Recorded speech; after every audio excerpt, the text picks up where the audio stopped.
ഈശോ മിശിഹായിൽ ഏറ്റവും അധികം സ്നേഹിക്കപ്പെടുന്ന മാതാപിതാക്കളെ, സഹോദരി സഹോദരങ്ങളെ, ഇന്നത്തെ ദിവസം നമ്മൾ പ്രാർത്ഥനയ്ക്കും ധ്യാനത്തിനുമായി തിരഞ്ഞെടുത്തിരിക്കുന്ന തിരുവചന ഭാഗം വിശുദ്ധ മത്തായി ശ്ലീഹായുടെ സുവിശേഷം 13-ാം അധ്യായത്തിൽ നിന്നുള്ള ഒരു വചനഭാഗമാണ്. മത്തായി ശ്ലീഹായുടെ സുവിശേഷം 13-ാം അധ്യായത്തിൻ്റെ വലിയൊരു സവിശേഷത, ഉപമകളുടെ ഒരു സമാഹാരമായി ഈ അധ്യായത്തെ നമുക്ക് മനസ്സിലാക്കാനായി പറ്റും. ഈശോ അരുളി ചെയ്ത ഒത്തിരിയേറെ ഉപമകളിൽ ഏതാനും ചില ഉപമകൾ ഒരുമിച്ച് ചേർത്ത് വെച്ചിട്ടുള്ള ഒരു അധ്യായമാണ് മത്തായി ശ്ലീഹായുടെ സുവിശേഷം 13-ാം അധ്യായം. എന്നു മാത്രമല്ല, ഈ ഉപമകളെല്ലാം തന്നെ സ്വർഗരാജ്യത്തെക്കുറിച്ച്, ദൈവരാജ്യത്തെക്കുറിച്ച് ഈശോ അരുളി ചെയ്തിട്ടുള്ള ഉപമകളാണ്.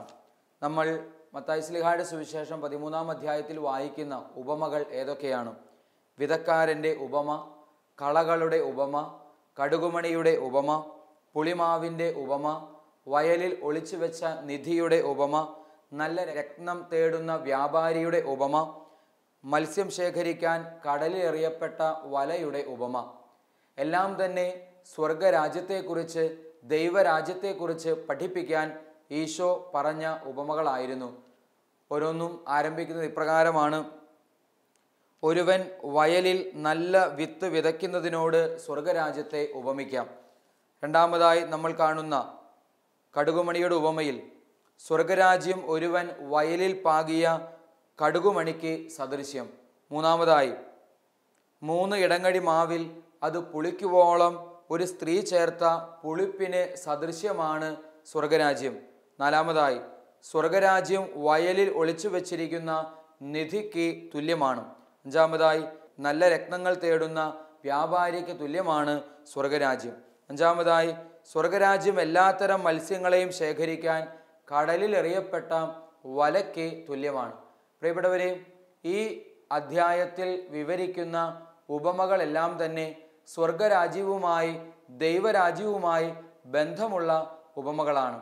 അതിൽ ഒരു ഉപമയാണ് കളകളുടെ ഉപമ. കളകളുടെ ഉപമയിൽ ഈശോ അരുളി ചെയ്യുന്ന വാക്യങ്ങൾ, അതിലേതാനും ചിലത് ഈ സമയം നമുക്ക് ധ്യാനിക്കാം, പ്രാർത്ഥിച്ച് അതിൻ്റെ വ്യാഖ്യാനം മനസ്സിലാക്കിയെടുക്കാൻ ശ്രമിക്കാം.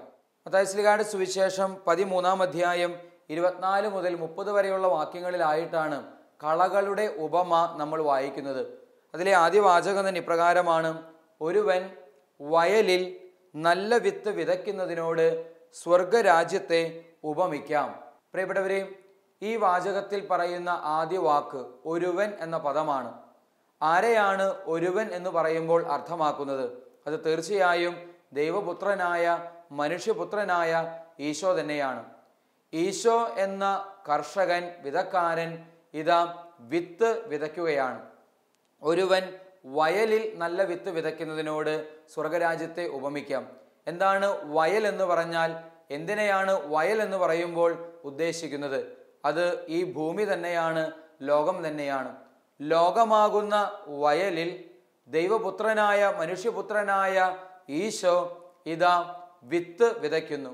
പ്രിയപ്പെട്ടവരെ, വിതക്കാരൻ വിതയ്ക്കുന്ന വിത്ത് എന്ന് പറയുമ്പോൾ ഈ അധ്യായത്തിൽ, മത്തായി ശ്ലീഹായുടെ സുവിശേഷം 13-ാം അധ്യായത്തിൻ്റെ ആരംഭത്തിൽ തന്നെ വിതക്കാരൻ്റെ ഉപമ നമ്മൾ വായിക്കുന്നുണ്ട്. വിതക്കാരൻ വിതയ്ക്കുന്ന വിത്ത് എന്ന് പറയുന്നത് ദൈവവചനമാണ്. എന്നാൽ ഇവിടെ ഈ ഉപമയിൽ, കളകളുടെ ഉപമയിൽ, വിതക്കാരൻ വിതയ്ക്കുന്ന വിത്ത് എന്നതുകൊണ്ട് ഉദ്ദേശിക്കുന്നത് യഥാർത്ഥത്തിൽ ദൈവവചനത്തെയല്ല, മറിച്ച് രാജ്യത്തിൻ്റെ മക്കളെയാണ്, ക്രിസ്തു ശിഷ്യരെയാണ്, യഥാർത്ഥ ക്രിസ്തുവിൻ്റെ അനുയായികളെയാണ് ഇവിടെ നല്ല വിത്ത് എന്ന് പറയുമ്പോൾ ഉദ്ദേശിക്കുന്നത്, അർത്ഥമാക്കുന്നത്. എന്ന് വെച്ചാൽ പ്രിയപ്പെട്ടവരെ, ഒരുവൻ വയലിൽ നല്ല വിത്ത് വിതയ്ക്കുന്നതിനോട് സ്വർഗ രാജ്യത്തെ ഉപമിക്കാം എന്ന് പറയുമ്പോൾ ഈശോ അതുകൊണ്ട് അർത്ഥമാക്കുന്നത് ഇതാണ്: ദൈവപുത്രനായ, മനുഷ്യപുത്രനായ ഈശോ എന്ന കർഷകൻ ഈ ഭൂമി ആകുന്ന വയലിൽ ക്രിസ്തു ശിഷ്യർ എന്ന വിത്ത് വിതയ്ക്കുന്നതിനെ സ്വർഗരാജ്യത്തോട് ഉപമിച്ച് ഈശോ അവതരിപ്പിക്കുകയാണ്. പ്രിയമുള്ളവരെ, അതിനു മുമ്പ് നമ്മൾ മനസ്സിലാക്കേണ്ട ഒരു കാര്യം, ഉപമ എന്ന് പറയുമ്പോൾ എന്താണ് ഉദ്ദേശിക്കുന്നത്? ഉപമ എന്ന് പറയുമ്പോൾ എന്താണ് യഥാർത്ഥത്തിൽ അർത്ഥമാക്കുന്നത്? നിത്യസത്യങ്ങളെക്കുറിച്ച്, അപരിമേയമായ യാഥാർത്ഥ്യങ്ങളെക്കുറിച്ച്, സ്വർഗീയ ദിവ്യ രഹസ്യങ്ങളെക്കുറിച്ച്, മനുഷ്യബുദ്ധിക്ക് അഗ്രാഹ്യമായ കാര്യങ്ങളെക്കുറിച്ച് മനുഷ്യനെ മനസ്സിലാക്കാൻ പറ്റുന്ന പ്രതീകങ്ങളിലൂടെ, അടയാളങ്ങളിലൂടെ അവതരിപ്പിക്കുന്നതിനെ, മനുഷ്യജീവിതത്തിൻ്റെ പ്രായോഗികമായ ജീവിത വീഥികളിൽ കണ്ടുമുട്ടുന്ന സാധാരണ യാഥാർത്ഥ്യങ്ങളെ പ്രതീകാത്മകമായി പ്രതീകങ്ങളിലൂടെ അവതരിപ്പിച്ച് ഈ വിധം സ്വർഗസത്യങ്ങളെ മനസ്സിലാക്കിപ്പിച്ചു തരാൻ ഉപയോഗിക്കുന്ന കാര്യമാണ് ഉപമ. സ്വർഗീയ യാഥാർത്ഥ്യങ്ങളെ, ദൈവിക യാഥാർത്ഥ്യങ്ങളെ, അപരിമേയമായ യാഥാർത്ഥ്യങ്ങളെ സാധാരണ മനുഷ്യജീവിതത്തിൽ കണ്ടുമുട്ടുന്ന വസ്തുക്കൾ ഉപയോഗിച്ചോ, സംഭവങ്ങൾ ഉപയോഗിച്ചോ, മറ്റെന്തെങ്കിലും കാര്യങ്ങൾ ഉപയോഗിച്ചോ, പ്രതീകങ്ങൾ ഉപയോഗിച്ചോ അവതരിപ്പിക്കുന്നതിനെയാണ് നമ്മൾ ഉപമ എന്ന് പറയുമ്പോൾ ഉദ്ദേശിക്കുന്നത്. ഈശോ ഇവിടെ സ്വർഗരാജ്യത്തെ മനസ്സിലാക്കിപ്പിച്ചു തരാൻ ഒരു ഉപമ അവതരിപ്പിക്കുകയാണ്. ഒരുവൻ വയലിൽ നല്ല വിത്ത് വിതയ്ക്കുന്നതിനോട് സ്വർഗരാജ്യത്തെ ഉപമിക്കാം. ഈ ഭൂമിയാകുന്ന വയലിൽ തൻ്റെ ശിഷ്യരാകുന്ന, അല്ലെങ്കിൽ ക്രിസ്തു ശിഷ്യരാകുന്ന, ദൈവരാജ്യത്തിൻ്റെ മക്കളാകുന്ന വിത്തിനെ വിതയ്ക്കുന്ന വിതക്കാരനാണ് ഈശോ എന്ന് ഈ വചനത്തിലൂടെ നമ്മൾ മനസ്സിലാക്കുന്നു. പ്രിയപ്പെട്ടവരെ, ഈ വചനം നമ്മളെ ഓർമ്മിപ്പിക്കുന്ന വളരെ പ്രധാനപ്പെട്ട ഒരു കാര്യമുണ്ട്. സ്വർഗരാജ്യം സ്ഥാപിതമാകേണ്ടത് ഭൂമിയിൽ തന്നെയാണ്. ഭൂമിക്കപ്പുറം നിൽക്കുന്ന ഒരു സ്വർഗരാജ്യത്തെക്കുറിച്ചല്ല ഈ വാക്യം നമ്മളെ ഓർമ്മിപ്പിക്കുന്നത്. നേരെ മറിച്ച് ഭൂമിയിൽ പടുത്തുയർത്തേണ്ട, ഭൂമിയിൽ നട്ടുവളർത്തേണ്ട, ഭൂമിയിൽ നിർമ്മിക്കേണ്ടതായ സ്വർഗരാജ്യത്തെക്കുറിച്ച്, ദൈവരാജ്യത്തെക്കുറിച്ച് ഈ തിരുവാക്യം നമ്മളെ ഓർമ്മിപ്പിക്കുന്നു. കർത്തൃപ്രാർത്ഥനയിൽ സ്വർഗസ്ഥനായ ഞങ്ങളുടെ പിതാവേ എന്ന് തുടങ്ങുന്ന ഈശോ തന്നെ പഠിപ്പിച്ച ഏറ്റവും മനോഹരമായ പ്രാർത്ഥനയിൽ ഇപ്രകാരം ഒരു വാക്യമുണ്ട്: അങ്ങയുടെ രാജ്യം വരണമേ. ഈ ഭൂമിയിലാണ് സ്വർഗരാജ്യം, ദൈവരാജ്യം കെട്ടിപ്പടുക്കപ്പെടേണ്ടത്. ഈ ഒരു ഓർമ്മപ്പെടുത്തൽ കൂടെയാണ് ഇവിടെ ഈ വാക്യത്തിലൂടെ ഈശോ നമുക്ക് നൽകുക. എങ്ങനെയാണ് ക്രിസ്തു ശിഷ്യന് ഭൂമിയിൽ സ്വർഗരാജ്യം കെട്ടിപ്പടുക്കാൻ, ഭൂമിയിൽ ദൈവരാജ്യം കെട്ടിപ്പടുക്കാൻ, പറുദീസ പണി തീർക്കാൻ എങ്ങനെയാണ് ക്രിസ്തു ശിഷ്യന് സാധിക്കുക? ഈശോ തന്നെ തൻ്റെ ശിഷ്യരെ ഉപദേശിക്കുന്നുണ്ട്: നിങ്ങൾ പരസ്പരം സ്നേഹിക്കുവിൻ. നിങ്ങളുടെ പരസ്പരമുള്ള സ്നേഹം കണ്ട് ലോകം അറിയട്ടെ നിങ്ങൾ എൻ്റെ ശിഷ്യരാണ് എന്ന്. പരസ്പര സ്നേഹത്തിലൂടെയാണ് ക്രിസ്തുവിൻ്റെ യഥാർത്ഥ ശിഷ്യരായി നമ്മൾ മാറുന്നത്. അങ്ങനെ ലോകത്തിൻ്റെ മുൻപിൽ യഥാർത്ഥ ക്രിസ്തു ശിഷ്യൻ ആരാണ് എന്ന് സ്നേഹത്തിൻ്റെ പ്രവർത്തികളിലൂടെയാണ് വെളിപ്പെടുന്നത്.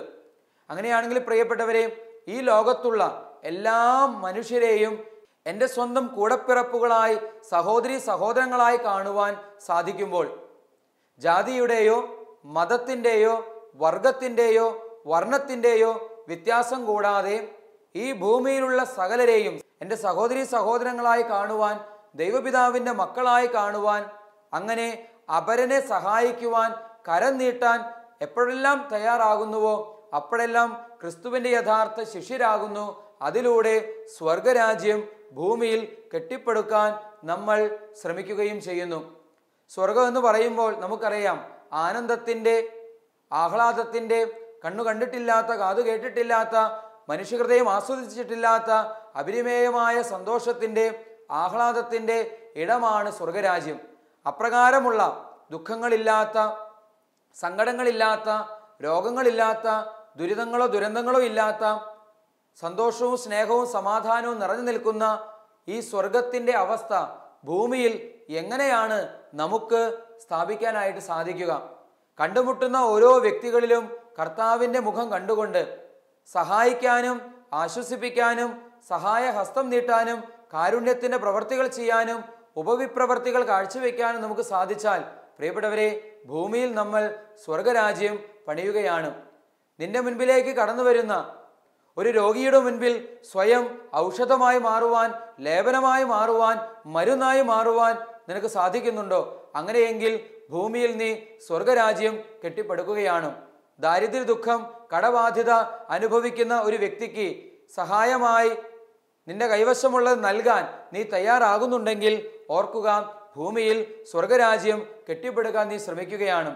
കരയുന്ന കണ്ണുകളിൽ നിന്ന് മിഴിനീര് തുടച്ചു മാറ്റുവാൻ സാധിച്ചാൽ, ദുഃഖവും സങ്കടവും വിലാപവും പ്രലാപവുമായി കഴിയുന്നവരുടെ ജീവിതത്തിൽ ആശ്വാസവും സമാധാനവും പകരാൻ നിനക്ക് സാധിച്ചാൽ, പ്രിയപ്പെട്ട ദൈവ മക്കളെ ഓർക്കുക, അതിലൂടെ സ്വർഗരാജ്യം കെട്ടിപ്പടുക്കുകയാണ് നമ്മൾ ഓരോരുത്തരും ചെയ്യുന്നത്. അപ്പോൾ ഈ ഭൂമിയിൽ സംസ്ഥാപിതമാകേണ്ട, ഈ ഭൂമിയിൽ പണിതുയർത്തേണ്ട സ്വർഗരാജ്യത്തെക്കുറിച്ച്, ദൈവരാജ്യത്തെക്കുറിച്ച് ഈശോ നമ്മളെ ഓർമ്മിപ്പിക്കുകയാണ്. തീർച്ചയായും മരണത്തിനപ്പുറത്ത് കാത്തു നിൽക്കുന്ന നിത്യമായ സന്തോഷത്തിൻ്റെ ഒരു ജീവിതമുണ്ട്. എന്നാൽ മരണത്തിനപ്പുറത്ത് മാത്രമല്ല അത് സംഭവിക്കേണ്ടത്, ഈ ഭൂമിയിലായിരിക്കുമ്പോൾ തന്നെ ഭൂമിയിൽ സ്വർഗരാജ്യം പണിതുയർത്താൻ, ഭൂമിയിൽ ദൈവരാജ്യം പണിതുയർത്താനുള്ള വലിയ കടമ നമ്മളിൽ ഓരോരുത്തരിലും നിക്ഷിപ്തമാണ് എന്ന് ഈശോ ഇതാ ഈ തിരുവചന വാക്യത്തിലൂടെയും ഓർമ്മിപ്പിക്കുകയാണ് ഓരോ ക്രിസ്തു ശിഷ്യനെയും ക്രിസ്തു ശിഷ്യയെയും. അതുകൊണ്ട് നമ്മളാലാകുന്ന വിധത്തിലൊക്കെ മറ്റുള്ളവരെ സഹായിച്ച് ഭൂമിയിൽ സ്വർഗരാജ്യം കെട്ടിപ്പടുക്കാൻ നമുക്ക് സാധിക്കട്ടെ. നമുക്ക് പറ്റുന്ന വിധത്തിലൊക്കെ മറ്റുള്ളവരെ സ്നേഹിച്ചും കരുണ കാണിച്ചും അലിവ് കാണിച്ചും ആർദ്രത കാണിച്ചും ഈ ഭൂമിയിൽ സ്വർഗരാജ്യം കെട്ടിപ്പടുക്കാൻ നമുക്ക് ഓരോരുത്തർക്കും സാധിക്കട്ടെ. പ്രിയപ്പെട്ടവരെ, തുടർന്ന് നമ്മൾ ഇവിടെ വായിക്കുന്ന തിരുവചനം, ആളുകൾ ഉറക്കമായപ്പോൾ അവൻ്റെ ശത്രു വന്ന് ഗോതമ്പിനിടയിൽ കള വിതച്ചിട്ട് കടന്നു കളഞ്ഞു. എന്താണ് ഈ വചനം കൊണ്ട് ഉദ്ദേശിക്കുന്നത്, ഈ വാക്യം കൊണ്ട് അർത്ഥമാക്കുന്നത്? അതായത് പ്രിയപ്പെട്ടവരെ, സാധാരണയായി പലസ്തീന നാടുകളിൽ കൃഷി ചെയ്തു കഴിഞ്ഞാൽ വലിയ കൃഷിയിടങ്ങൾക്ക് ചുറ്റിലുമായി ശത്രുക്കളിൽ നിന്ന് സംരക്ഷണം കിട്ടാൻ, കാട്ടുതീയിൽ നിന്നും വന്യമൃഗങ്ങളിൽ നിന്നും കള്ളന്മാരിൽ നിന്നുമൊക്കെ സംരക്ഷണം കിട്ടാൻ വലിയ വേലി കെട്ടി സംരക്ഷിക്കുകയും അതോടൊപ്പം കാവൽ ഗോപുരം പണിയുകയും കാവൽക്കാരെ നിർത്തുകയും ചെയ്യാറുണ്ട്. പല രീതിയിലും ശല്യങ്ങൾ ഉണ്ടാകാൻ സാധ്യതയുള്ളതുകൊണ്ട്, കൃഷി നശിക്കാൻ സാധ്യതയുള്ളതുകൊണ്ട് ഒരു സംരക്ഷണത്തിൻ്റെ വേലി കെട്ടാനും കാവൽ ഗോപുരം പണിത് കാവൽക്കാരെ നിർത്താനും എപ്പോഴും തയ്യാറാകാറുണ്ട്. ഈ പലസ്തീന നാട്ടിൽ നടക്കുന്ന കൃഷിയിടങ്ങൾക്ക് ചുറ്റിലുമായൊക്കെ അങ്ങനെ ചെയ്യാറുണ്ട്. ഇത് മാത്രമല്ല, ശത്രുക്കൾ തങ്ങളുടെ എതിരാളികളെ തകർക്കാൻ വേണ്ടി ഉപയോഗിക്കുന്ന വിവിധങ്ങളായ മാർഗങ്ങളിൽ വളരെ പ്രധാനപ്പെട്ട മാർഗങ്ങളിൽ ഒന്നായിരുന്നു അവരുടെ കൃഷി നിലയങ്ങളിൽ വിളയോടൊപ്പം കള ആരുമറിയാതെ വിതച്ചിട്ട് കടന്നു കളയുന്ന രീതി. അങ്ങനെ ചെയ്യുമ്പോൾ ശത്രുവിന് ഒത്തിരിയേറെ നഷ്ടമുണ്ടാകുമെന്ന കാരണത്താലാണ് എതിരാളികൾ ഇപ്രകാരം ചെയ്യുന്നത്. പ്രിയപ്പെട്ടവരെ, ഇക്കാരണത്താൽ തന്നെ ഇതൊന്നും സംഭവിക്കാതിരിക്കാൻ കാവൽക്കാരെ നിർത്തുക പതിവായിരുന്നു. എന്നാൽ പ്രിയപ്പെട്ടവരെ, ഇവിടെ നമ്മൾ വായിക്കുന്നു, ആളുകൾ ഉറക്കമായപ്പോൾ. ആരാണ് ഈ ആളുകൾ? അത് കാവൽക്കാരാണ്.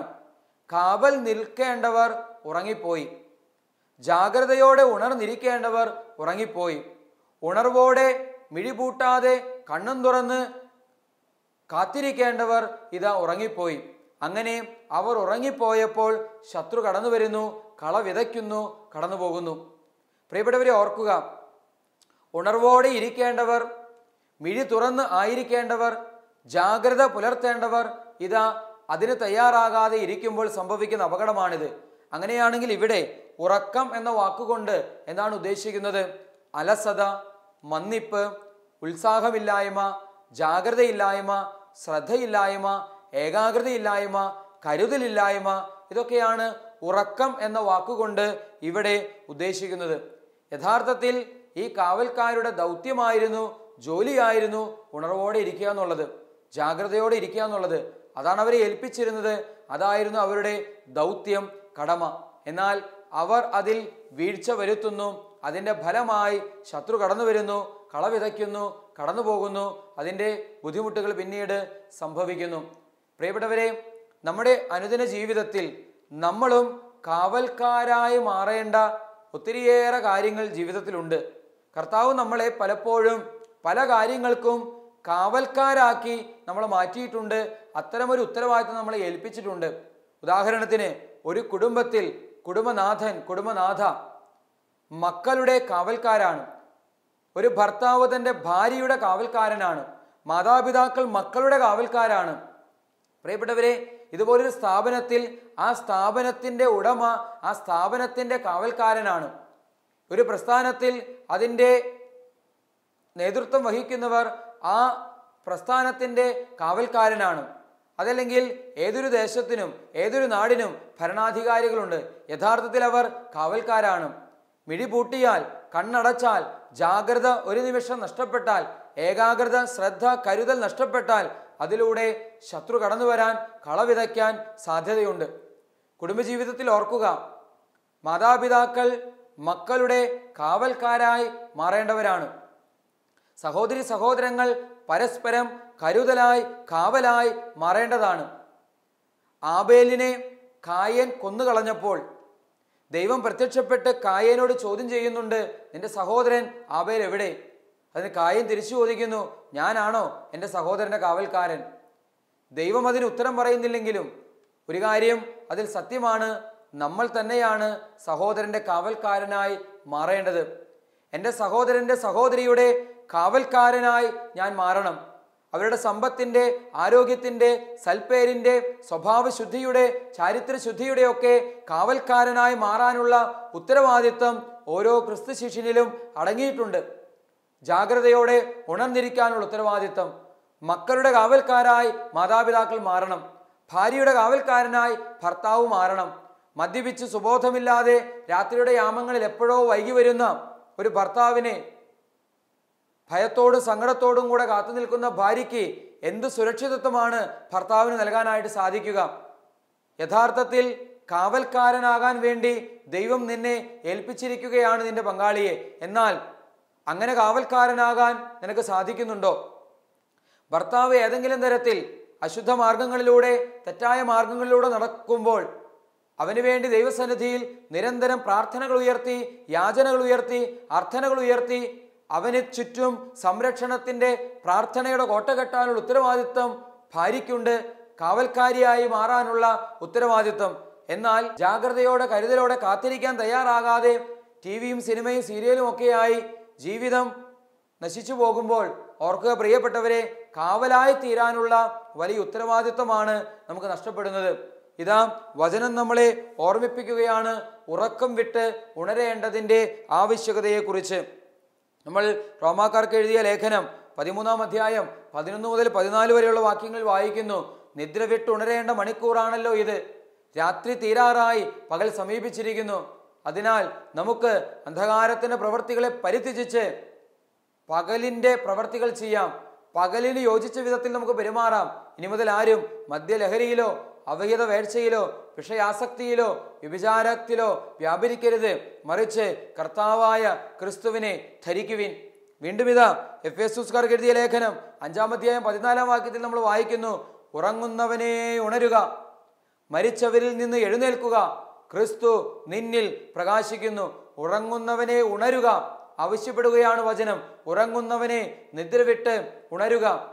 ഉറക്കത്തെ മരണത്തിന് തുല്യമായി ഇവിടെ ഈ വചനഭാഗം അവതരിപ്പിക്കുകയാണ്. വീണ്ടും നമ്മൾ സുഭാഷിത പുസ്തകം 6-ാം അധ്യായം 4-ാം വാക്യത്തിൽ പ്രകാരം വായിക്കുന്നു, നിന്റെ മിഴികൾക്ക് ഉറക്കമോ കൺപോളകൾക്ക് വിശ്രമമോ അനുവദിക്കരുത്. എന്താണ് ഈ വചനത്തിൻ്റെയൊക്കെ അർത്ഥം പ്രിയപ്പെട്ടവരെ? രാത്രി കിടന്നുറങ്ങരുത് എന്നല്ല, നേരെ മറിച്ച് ആത്മീയ ജീവിതത്തിൽ നമ്മൾ പുലർത്തേണ്ട കരുതൽ, ജാഗ്രത, ആത്മീയ ജീവിതത്തിൽ നമ്മൾ പുലർത്തേണ്ട ഉണർവ്, ഉത്സാഹം, പ്രാർത്ഥനയുടെ നിറവ് നമ്മുടെ ജീവിതത്തിൽ ഉണ്ടാകണമെന്ന് ഈ തിരുവചന ഭാഗങ്ങളൊക്കെ നമ്മളെ ഓർമ്മിപ്പിക്കുകയാണ്. ഗെത്സമേൻ തോട്ടത്തിൽ പ്രാർത്ഥിക്കാൻ വേണ്ടി കടന്നു ചെല്ലുന്ന കർത്താവ് ഈശോ മിശിഹ ശിഷ്യരെ ഒരു സ്ഥലത്തിരുത്തി ഒരു കല്ലേറ് ദൂരം മാറിയിരുന്ന് നെഞ്ചുപൊട്ടി കരഞ്ഞ നിലവിളിയോടെ പിതാവിൻ്റെ സന്നിധിയിൽ രക്തം വിയർത്ത് പ്രാർത്ഥിക്കുമ്പോൾ ശിഷ്യർ ഉറക്കത്തിലായിരുന്നു. ഈശോ വന്ന് ശിഷ്യരോട് ആവർത്തിച്ച് പറയുന്നുണ്ട് ഉണർവോടെ ഇരിക്കാൻ. കാരണം ആത്മാവ് സന്നദ്ധമായിരിക്കാം, പക്ഷെ ശരീരം ബലഹീനമാണ്. അതുകൊണ്ട് പ്രലോഭനങ്ങളിൽ ഉൾപ്പെടാതിരിക്കാൻ ഉണർന്നിരുന്ന് പ്രാർത്ഥിക്കുക. ഈശോ ആവശ്യപ്പെടുകയാണ്. ആത്മീയ ജീവിതത്തിൽ വിശ്രമ ദിവസങ്ങളില്ല, ആധ്യാത്മിക ജീവിതത്തിൽ ഒഴിവ് ദിവസങ്ങളില്ല, അവധി ദിനങ്ങളില്ല. അലസന്റെ മനസ്സ് പിശാചിന്റെ പടിപ്പുരയാണ്. ഇതൊക്കെ നമ്മൾ എപ്പോഴും കേൾക്കാറുള്ള പഴമൊഴികളാണ്. അതുകൊണ്ട് പ്രിയപ്പെട്ടവരെ, ഉണർവോടെ ആയിരിക്കാൻ, മിഴി തുറന്ന് ആയിരിക്കാൻ, കണ്ണു തുറന്ന് ആയിരിക്കാൻ, ജാഗ്രതയോടെ ആയിരിക്കാൻ, പ്രാർത്ഥനയോടെ ആയിരിക്കാൻ, ഉപവാസവും പ്രാർത്ഥനയും വഴി ശത്രുവിൻ്റെ പ്രവർത്തനങ്ങളെ തകർക്കാൻ ഈശോ ഇതാ ഈ തിരുവചനങ്ങളിലൂടെ നമ്മെ ഓർമ്മിപ്പിക്കുകയാണ്. അതുകൊണ്ട് ഒരുവൻ വയലിൽ നല്ല വിത്ത് വിതയ്ക്കുന്നതിനോട് സ്വർഗരാജ്യത്തെ ഉപമിക്കാമെന്ന് അരുളി ചെയ്യുന്ന ക്രിസ്തുവിൻ്റെ ഈ വാക്കുകൾ എൻ്റെ ജീവിതത്തിൽ നിറവേറണമെങ്കിൽ ഞാനൊരു നല്ല വിത്തായി മാറണം. ദൈവരാജ്യം കെട്ടിപ്പടുക്കുന്ന ഒരു നല്ല വിത്തായി എൻ്റെ ജീവിതം രൂപപ്പെടണം, രൂപാന്തരപ്പെടണം. സ്നേഹിച്ചും സഹായിച്ചും പ്രാർത്ഥിച്ചും ത്യാഗം ചെയ്തും ഉപവസിച്ചും പരിഹാരങ്ങൾ അനുഷ്ഠിച്ചും എൻ്റെ ജീവിതം യഥാർത്ഥത്തിൽ സ്വർഗരാജ്യം കെട്ടിപ്പടുക്കുന്ന വിധത്തിൽ രൂപപ്പെടാൻ, രൂപാന്തരപ്പെടാൻ ഈശോ ഇതാ ഈ തിരുവചന ഭാഗത്തിലൂടെ നമ്മെ നോക്കി ആവശ്യപ്പെടുകയാണ്, ആഹ്വാനം ചെയ്യുകയാണ്. ദൈവകൃപ അതിനായി നമുക്ക് പ്രാർത്ഥിക്കാം. അനന്തമായ കൃപ നമ്മിലേക്ക് ഒഴുകട്ടെ. നമുക്ക് സ്വർഗരാജ്യം കെട്ടിപ്പടുക്കുന്നവരാക്കാം. സ്നേഹത്തിലൂടെ ആത്മാവിൻ്റെ ഫലങ്ങളിലൂടെ സ്വർഗരാജ്യം കെട്ടിപ്പടുക്കുന്നവരായി മാറുവാൻ നമുക്ക് ശ്രമിക്കാം. ഈശോ നമ്മെ ഓരോരുത്തരെയും സമൃദ്ധമായി അനുഗ്രഹിക്കട്ടെ. പിതാവിൻ്റെയും പുത്രൻ്റെയും പരിശുദ്ധാത്മാവിൻ്റെയും നാമത്തിൽ ആമേൻ.